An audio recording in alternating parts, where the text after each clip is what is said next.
Hello viewers, welcome to Sakti's Kitchen Salem.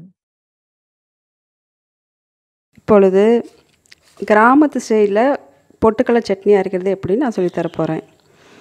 பொட்டுக்கடலை ஒரு 100 gram, தேங்காய் அரை மூடி, பூண்டு 2 பல், பச்சை மிளகாய் 4, இஞ்சி ஒரு துண்டு, சின்ன வெங்காயம் 2, கல்லுப்பு கொஞ்சம், கருவேப்பிலை இதெல்லாம் போட்டு அரைச்சிக்கணும்.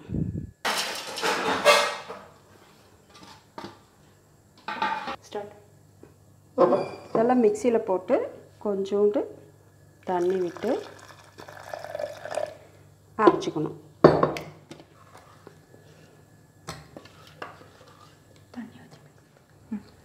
இப்போ சட்னி அரைச்சாச்சு. இப்போ தாளிப்பு பண்ணலாம்.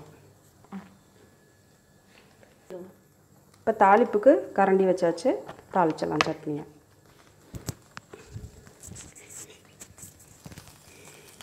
தாளிப்பு கரண்டி வச்சாச்சு. இப்போ சட்னியை தாளித்து கொட்டிடலாம்.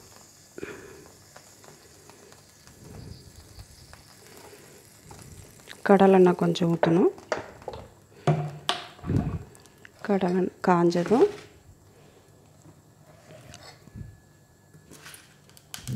கடுகு கொஞ்சம்,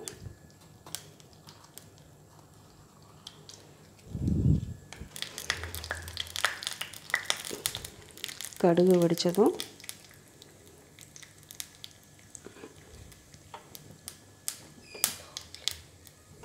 காஞ்ச மிளகாய் 2, கருவேப்பிலை தழை கொஞ்சம்,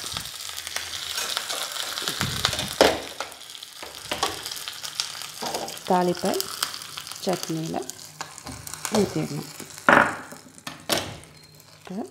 பொட்டுக்கடலை சட்னி தயார். இந்த வீடியோ பிடிச்சிருந்தா லைக் பண்ணுங்க, ஷேர் பண்ணுங்க, மறக்காம சப்ஸ்கிரைப் பண்ணுங்க, பக்கத்துல இருக்கிற பெல் ஐக்கன் கிளிக் பண்ணுங்க. Thank you.